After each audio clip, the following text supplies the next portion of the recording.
Is the weather. We're a little bit cool. Now we're going to heat up. Lots to talk about there. Let's go to Andres with a look at our weekend ahead and beyond. Andres? Yeah, today's going to be a little breezy, low and windy for us here in El Paso and Las Cruces.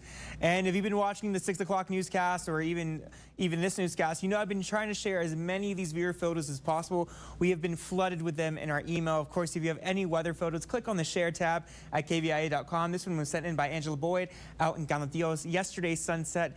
Yeah, we've had some clouds the past 48 hours, but most of those clouds have moved out to our east. We're tracking clear skies. Now, we do have a cold front that we're tracking. We're going to get the tail end of this bad boy, so it's expected to really increase our winds. That's the major changes for us with this front moving through. Now, as we head into Sunday into Monday, we're tracking plenty of sunshine, but notice that ridge of high pressure out there near the Four Corners.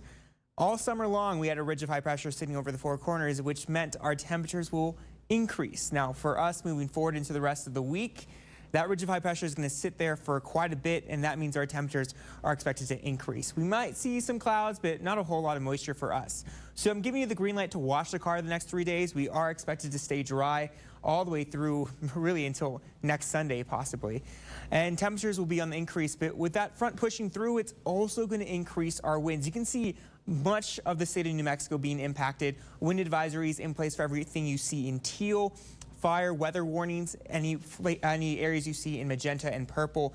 High wind warnings are also in effect for Culberson County out in the Guadalupe Mountains. So if you are traveling in this area, be cautious, be mindful of that, especially near Van Horn 2. We are dealing with that wind advisory with wind gusts reaching that 40 to 60 mile per hour range for you folks out there in Culberson County. So be mindful on the roadways. For us here in El Paso, though, winds not as strong, but still enough to cause a little bit of a nuisance for you folks out there. 30 to 35 mile per hour peak wind gusts, I think around 10 a.m. to 4 p.m. That's when we'll start to see those strongest of those wind gusts. East side of town, I'm talking to you because they are westerly winds. Temperatures won't be impacted as much for today. 75 degrees for Van Horn, 71 degrees for Sierra Blanca. Basically a near perfect day, except the winds will be on the increase. El Paso, 75 degrees will be our forecasted high. Plenty of sunshine all across the board. 73 degrees for Las Cruces. And keep in mind, we are tracking plenty of sunshine, and that means you should wear your sunscreen. Another sunset photo, try to squeeze into this main weather hit. Audrey Cabrera out in Las Cruces. Beautiful picture. We increased to the 80s with that ridge of high pressure building in. Yes, it's mid-November. We're tracking the 80s for Thursday and Friday.